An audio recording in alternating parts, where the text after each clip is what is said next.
Et tout de suite, un œil sur les médias avec Karim Yayaoui. Karim, bonsoir. Bonsoir Marion. Les manifestations violentes se sont multipliées aujourd'hui dans le monde musulman. On en a parlé dans nos éditions. Alors, on en a parlé. Avant d'en parler, je vous montre cette page Facebook parce qu'il y a eu aussi des manifestations ces dernières 48 heures en hommage à Chris Stevens. On vient d'entendre Barack Obama lui rendre hommage justement et aux 3 autres personnes qui ont péri du côté de Benghazi. Ça s'appelle The Sorry Project, une espèce de compilation de plusieurs photos de gens qui demandent pardon et qui prient pour Chris Stevens. Il y a eu des manifestations dans de nombreux pays arabes pour rendre hommage à cet ambassadeur américain. Alors vous le disiez, c'est vrai qu'aujourd'hui il y a aussi beaucoup de manifestations anti-américaines. Je vous propose de découvrir cette page de Ouest France qui, comme beaucoup de médias, a fait un petit peu un tour d'horizon. Soudan, Tunisie, Liban, Inde, Pakistan, Égypte. La rue s'enflamme de nouveau avec cette photo qui a été prise du côté du Soudan où un homme brûle un petit drapeau allemand parce que apparemment l'ambassade américaine était trop bien protégée. Je vous propose de découvrir aussi cet article sur le site du Nouvel Observateur signé Henri Guirchoun qui lui s'interroge sur les effets de cette flambée de violence. Il souligne que longtemps, dans les pays qui ont connu ce qu'on a appelé des révolutions arabes, les révoltes et les manifestations se sont tournées vers le pouvoir en place, contre leur despotisme et contre leur corruption. Mais maintenant, les choses ont changé. À Tunis, à Tripoli, au Caire ou à Sanaa, les pouvoirs sont dominés par les partis islamistes qui étaient autrefois dans l'opposition. Ils sont maintenant en responsabilité. Et comment vont-ils gérer cette bouffée de violence? Ne risquent-ils pas d'être débordés par les salafistes et par les djihadistes? Autre point intéressant soulevé par cet article, eh bien, les événements de Benghazi et les manifestations qui ont suivi n'ont-ils pas détourné les projecteurs de ce qui se passe en Syrie?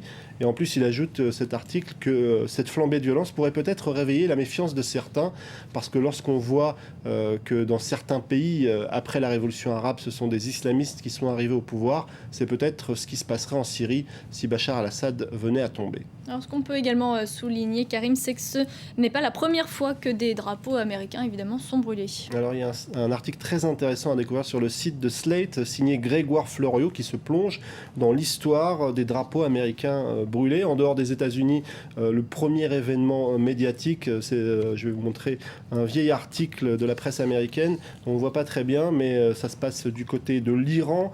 La presse montre des manifestants en train de brûler le drapeau américain.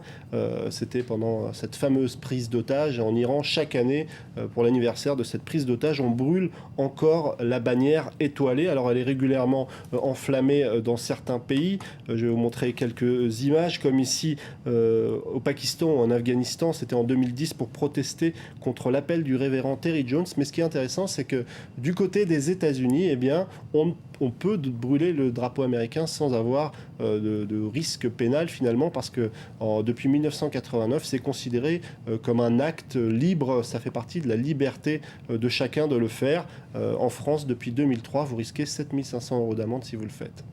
On va passer à une actualité bien plus légère, Karim, très rapidement. Les photos qui ont mis en colère Kate et William. Alors, c'est des photos qui ont été publiées par le magazine Closer. Ça a mis en ébullition nos amis britanniques. On en parle énormément de l'autre côté de la Manche.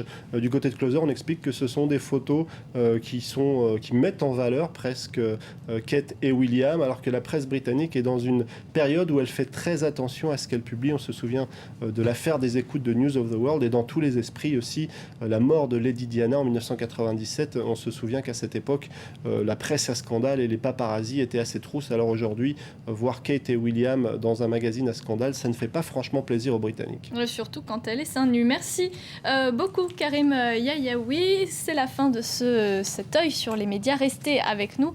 Dans un instant, un nouveau journal.